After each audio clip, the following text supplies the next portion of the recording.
장성택 처형 이후 북한은 어디로 가고 있는 걸까요? 김정은이 연일 공개 활동을 이어가고 있는 가운데 김정은 체제가 과연 안정적인 건지 관측이 분분한 상황인데요. 게다가 북한이 내년 초에 도발을 일으킬 가능성이 있다는 전망까지 나오면서 당국이 북한 동향에 촉각을 곤두세우고 있습니다. 급변하는 북한 정세, 오늘 전문가들과 심층적으로 알아보도록 하겠습니다. 네, 유동열 치안정책연구소 선임연구관, 또 전 국정원 실장인 김정봉 한중대 석좌교수, 그리고 탈북자 출신 박사 1호인 안찬일 세계 북한연구센터 소장 나와 계십니다. 안녕하십니까? 안녕하세요. 안녕하세요.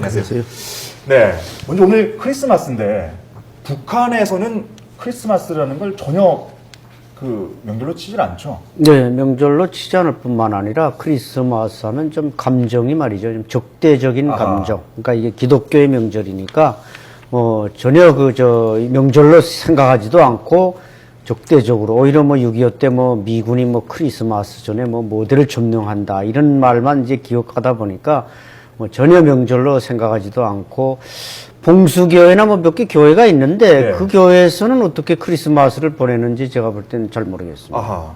근데 12월 24일 같은 경우에는 북한에서 겹경사일이라고 한다더라고요. 네네네. 두 가지 의미에서 경축일이 겹쳤다는 건데 네. 한 가지는 이 국무라고 할 수 있는 김정숙인가요? 그렇죠. 그 탄신일이고 또 네. 하나는 그 김정일의 최고사령관 추대일이죠. 네. 예. 어느 정도로 크게 치는 명절인 겁니까? 그 두 개가 다 무슨 달력에 이렇게 빨간 글자가 들어가는 국가적 명절은 분명히 아닙니다. 네. 정치적 의미만 들어있는 명절이죠. 네. 네. 즉 이제 김정일이 김일성한테 이제 최고 사령관 자리를 넘겨받은 게 그 12월 24일이니까 그게 하나의 명절이 되고, 그 다음에 이제 김정숙의 생일이 바로 12월 24일입니다. 그러다 보니까 그저 정치적으로만 기념하고, 특히 이번에는 이제 그 장성택 숙청으로 뭔가 백두혈통 김정은을 더 부각시켜야 되다 보니까 이번에 이제 크게 뭔가 또 많이 강조를 하고 있지, 과거에 김정숙 생일을 국가적 명절로 기념하거나 그러지는 전혀 않았습니다. 네, 유동열 연구관님, 이게 그 북한에서 지금 원래 이 두 가지 명절 가운데 김정일의 최고사령관 그 추대일을 더 크게 원래 그 기념일로 쳤었다고 하던데 예. 올해는 좀 상황이 다르다고 하거든요.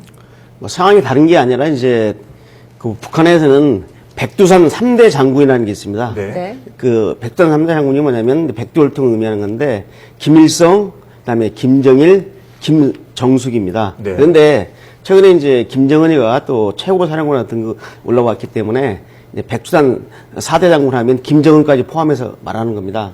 특히 이제 그 김정숙 생일을 많이 이제 북한에서 이번에 띄우는 이유는 뭐냐면 제 판단으로는 네. 이 장성택 처단 이후에 이 북한에 백두혈통의 맥을 이어가지고 북한을 통치하는 수령 유일 독재 체제인데 여기에 장성택이가 도전을 했다는 거죠. 네. 과감히 처형하고 우리의 백두혈통은 김일성, 김정일, 김정숙, 김정은으로 이어진다라고 하면서 좀 그걸 이제 강조하는 의미가 담겨 있다고 봅니다. 네, 그렇군요. 네. 저는 제가 백두혈통 문제에 대해서 좀 얘기를 좀 네. 하고 싶네요. 북한이 백두혈통을 주장을 하는데 실제로 북한의 그 김일성 가게만큼 이렇게 창피한 가게가 없습니다. 제가 그 얘기를 좀 드릴게요. 네. 자, 김일성이 1940년도 3월 달에 자기가 실제로 부인 역할을 하던 동거하는 여자가 네. 그 일본군에 잡혀서 포로가 됩니다. 그리고 고문을 받게 되고. 네. 그런데 그 사이를 못 참아서 5월 달에 김정일이가 김정숙 몸에 임신을 하게 됩니다. 그러니까 바람을 핀 거네요, 그러니까. 바람을 배반한 거죠. 배반한 겁니다. 그 사이에 배반한 거고, 물론 그 잡힌 여자는 고문받다가 죽습니다. 자, 그리고 나서 김일성과 김정숙이 정식 결혼하는 것은 40년도 8월에서 9월 사이입니다. 소련에서 소련 할바령 회의라는 회의가 있었는데 네. 그 회의 직후에 결혼했다는 얘기가 있어요. 그래서 김정일이 태어나는 것이 41년도 2월 달입니다. 네. 자, 그렇다면 5월에 임신한 게 맞죠? 그렇죠. 네. 자, 그런데 북한에서 김정일 생일을 42년이라고 굳이 우기는 이유가 네. 몇 가지 있습니다만은 지금 제가 드리고 싶은 거는 결혼 전에 임신을 했기 때문에 창피하니까 1년도 미뤘다 하는 얘기를 제가 하나 드리고 싶고 네. 그다음에 김정은 자신도 그렇게 백투혈통 결정을 하지만은 자랑스럽지 못한 혈통이죠. 네. 네. 자, 첫 번째 부인인 김정일이가 성혜림이라는 당대 최고의 미인인 여배우를 영화를 찍고 집에 돌아가는데 납치를 합니다. 남이 유부녀인데. 그다음에 김정일보다 5살 연상이고 네. 남의 유부녀를 납치를 해서 몰래 데리고 살다가 낳은 자식이 김정남입니다. 네. 네. 근데 김일성이가 인정을 안 하니까 김일성이가 또 이제 김영숙이라는 여자를 이제 줍니다. 그래서 네. 그 몸에서 김설성이 나고 그러다가 이제 세월이 좀 지났습니다. TV를 보다 보니까 고영이라는 여자가 TV에 나타났어요. 네. 네. 그래서 근데 김정일이는 자기 어머니를 닮은 여자를 제일 좋아합니다. 왜냐하면 자기가 9살 때 어머니가 돌아가셨기 때문에 일찍 암으로 예, 네, 그래서 발사했죠. 어머니가 환상이 있어서 어머니 닮은 여자를 찾다가 보니까 TV 화면에 고영이가 나타난 거예요. 자기 어머니 닮은 것도 생각해서 데리고 옵니다. 그래서 이제 결혼해서 이제 살게 되는 게 이제 76년도입니다. 거기서 태어난 게 이제 김정은인데 고영이 자신이 최근에 언론에 보도됐지만은 오사카에 있었던 히로타 네. 군복 공장에 근무했다는 게 기록이 나타났죠. 네. 그 얘기는 네. 조금 이따가 네네, 좀 더 예. 구체적으로 네. 해보도록 하죠. 네, 그렇게 네, 하겠습니다. 김정숙 띄우기에 이제 열중하고 있기도 했지만 북한에서는 사실 김정일 최고사령관 추대 기념일이었기 때문에 김정은과 김일성 그리고 김정일의 시신이 안치된 이제 금순항 태양궁전을 방문을 했거든요. 여기에서는 신진 군부 세력들이 등장했다고 하는데 최명신 기자의 리포트 한번 보시겠습니다. 네, 리포트가 곧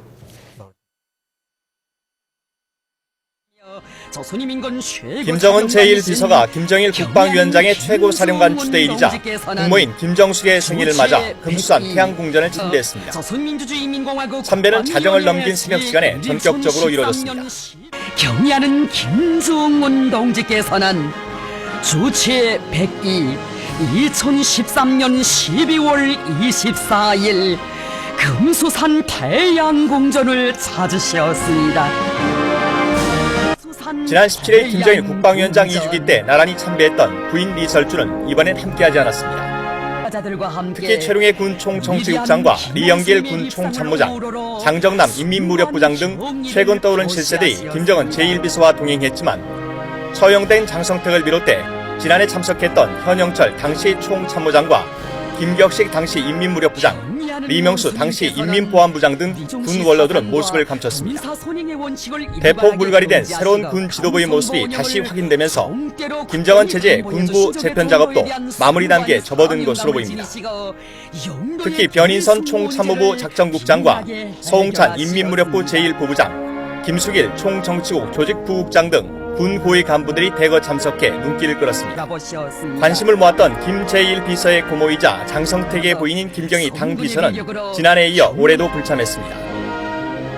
통일부 관계자는 이번 행사는 군 중심의 행사로 볼 수 있다며 김경희나 당쪽 관계자들은 지난해에도 참석하지 않았기 때문에 특별히 이상한 점은 없다고 밝혔습니다. YTN 최명신입니다.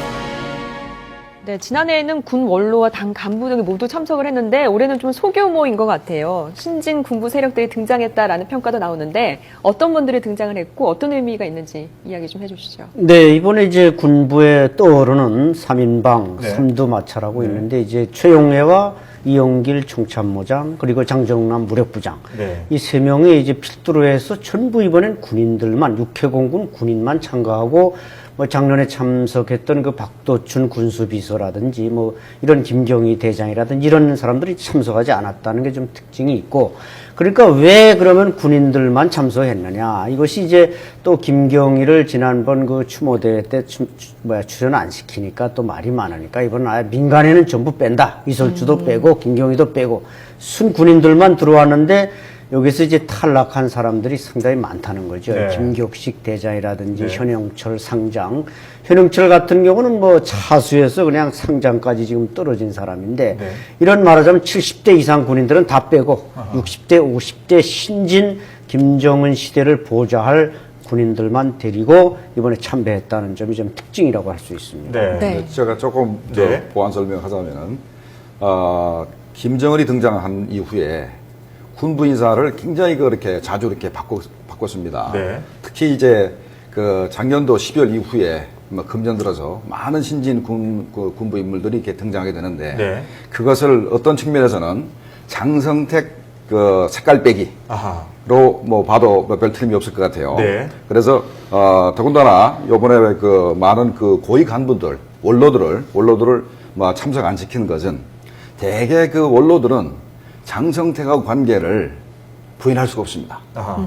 어떤 방식이든지 간에 장성택과 연관되어 있기 때문에 일단 옛날 사람들을 좀 빼고 그 김정은이 장성택의 영향에서 좀 벗어나서 새로 임명한 사람들로 뭐 새로운 군부 진영을 짜겠다. 그러니까 이걸 그 국민들한테 과시하는 측면에서 막 새로운 인물들만 데리고 나선 게 아닌가 이렇게 생각이 됩니다. 네. 저도 말씀을 좀 드리면은 이제 김정일 시대하고 차이를 말씀드리면 이 김정일 때는 혁명의 원로를 우대하는 정책이 있었습니다. 아하. 그래가지고 그 큰 가오를 범하지 않으면 자연사 할 때까지는 그 직책을 유지합니다. 아, 그 공로는 죽을 때까지 인정. 그렇죠. 그래서 주로 이제 정치를 어떻게 하냐면은 제일 부부장이라든지 그 소속에 네. 그다음에 부부장을 데리고 정치를 하는 거죠. 그렇기 때문에 그 이일설 같은 분은 그 김일성 호위사령관을 했는데 김정일 때부터 그냥 죽을 때까지 놔뒀어요. 자연스럽게 놔두고 하는데 실질적으로 권한은 그 밑에 있는 제일 부부장이라든지 부부장이 행사합니다. 그런데 이 김정은 시대에 와서는 이렇게 이제 신진 세대 교체를 한다는 것은 뭐냐면 바로 권력이 취약하다는 거죠. 그러니까 김정일 때는 너무 권력이 안정도가 높기 때문에 혁명의 원로들을 그대로 놔두고 우대를 해주고 밑에 애들 데리고도 충분히 통치가 가능하지만은 김정은 시대에는 김정일 나이도 어리고 네. 당정물에 대한 작동 원리라든지 이게 아직 2년밖에 안 됐기 때문에 문제가 있다는 거죠. 네. 그래서 이번에 그 김정일 시체 보관소에 가가지고 직접 이제 다들 이렇게 데리고 갔는데 요게 이제 최고사령관 그 자기 아버지는 최고사령관의 그 기일이 있기 때문에 당연히 이제 군사 칭호를 가진 군만 참석한 거죠. 그래서 제가 또 드리고 싶은 얘기는 뭐냐면 자꾸 언론에서 네. 금수산 태양궁전이라는 표현을 쓰는데 네. 그런 표현을 쓰시면 안 됩니다. 아. 그냥 김정일 시체 보관소예요. 아하. 아니, 지금 김정일을 태양에다 비유하는 북한에서 우상하고 찬양하는 용어를 우리 언론이 그대로 받아가지고 태양절이다. 에? 금수산 태양궁전이다. 좀 이게 창피한 얘기입니다. 순전히 북한 입장에서 지은 그렇죠. 일이라는 그러니까 말씀이시죠. 이해할 때는 이른바 금산 태양궁전을 하든지 아니면은 네. 김정일 시체 보관소 아하. 이렇게 하는 것이 우리가 정확히 용어를 사용하는 거죠. 말 시체란 말이 좀 불편하시면은 네. 미라 보건소 이렇게 하시는 게 좋은 것 같습니다. 알겠습니다. 지금 근데 이 관측 중에서 제가 궁금한 게 있는데 이번 장성택 처형이 권력 투쟁이다 아니다. 이 부분에서 지금 그 얼마 전에 안홍준 외교통일위원장의 얘기하고 네. 남재준 국정원장의 얘기가 좀 달라요. 네. 다르죠. 지금 권력 투쟁이라는 얘기가 있고 아니라는 얘기가 있는데 예, 아닙니다. 이 어떻게 보십니까? 수령유일 독재 체제에서는 권력 투쟁이라는 게 일어날 수가 없습니다. 수령을 정점으로 해서 그래서 제가 말씀드린 것은 자꾸 북한의 그 권력 구도를 평가할 때 강경파하고 온건파 구도로 평가하는데 이 북한에는 그 강경파, 온건파가 없습니다. 오로지 수령파만 존재합니다. 그러니까 1967년 이후에 그 유일사상 체계가 확립된 이전까지는 북한에도 강경파도 있고 온건파도 있었어요. 그렇지만은 유일사상 체계가 확립된 이후부터는 오로지 수령파만 존재하고 수령 밑에서 약간 온건한 주장을 하거나 수령의 범위 안에서 네. 그다음에 저 강경함 주장하는 그룹이 있지 서구의 매파나 비둘기처럼 이렇게 이익 집단이 아닙니다. 그렇기 때문에 만약에 수령의 뜻을 어긋나면 그냥 죽음입니다. 아하. 그래서 이 권력 투쟁이라고 보시면 안 되고 권력 투쟁이 일어날 수가 없는 거죠. 수령을 정점으로 하기 때문에. 네. 그러니까 다른 권력 그 집단이 생겨날 수가 없다. 예, 그렇죠. 그 시스템 그래서 상의 수가 이번에는 없다는 자, 말씀이신데. 그러면 저 국정원에서 그 네. 남재준 원장이 왜 권력 투쟁이 아니라고 아니고 얘기를 인권 다툼이라고 했는지 얘기를 했었죠. 설명을 예. 제가 설명을 좀 네, 네. 자, 이 저 권력 투쟁이라 하면 자 처음에 이제 우리 언론에 막 보도됐던 게 최용해하고 그렇죠. 장성택 간의 권력 투쟁이 아니냐 하는 네. 설도 있었고 그렇죠. 또는 김정은이가 이렇게 호수아비고 그렇죠. 군부 세력에 의해서 밀려가서 네. 장성택을 뭐 처형했다 이런 주장도 있었습니다. 안홍준 위원장이 자, 그렇게 그게 얘기했어요. 네. 둘 다 사실이 아닌 것을 뭐 국정원에서 밝힌 겁니다. 아하. 자, 그래서 자 절대로 벌써 김정은이 2009년도 1월 달부터 뭐 후계자가 되면서 우상화 작업에 들어갑니다. 벌써 그때부터는 대체가 불가능합니다. 벌써 물론 미숙하기 때문에 장성택이 후계의 역할도 했지만 사실은 거의 1인 독재 시대가 완성돼 가다가 요번에 제거되면서 1인 독재제가 완성되는 겁니다. 네. 자, 그렇기 때문에 그러나 장성택이라는 사람도 김씨 왕조에 도전할 수는 없어요. 성을 김씨로 바꾸기 전에는 안 됩니다. 그러니까 장성택이가 할 수 있는 최대한은 김정은이라는 사람을 앞에 두고 밑에 들어가서 거기에서 어떤 세력을 좀 확보를 하든가 이끌을 또 차지하는 것밖에 없지. 거기에 도전할 수도 없다는 그런 측면이고. 네. 그다음에 요번 사건이 이권 다툼에서 벌어졌다고 얘기하지 않습니까? 네. 부탄 예, 수출 관련해서. 네. 이게 결국은 자 작년도 7월 달에 그 리영호 네. 총참모장을 제거를 합니다.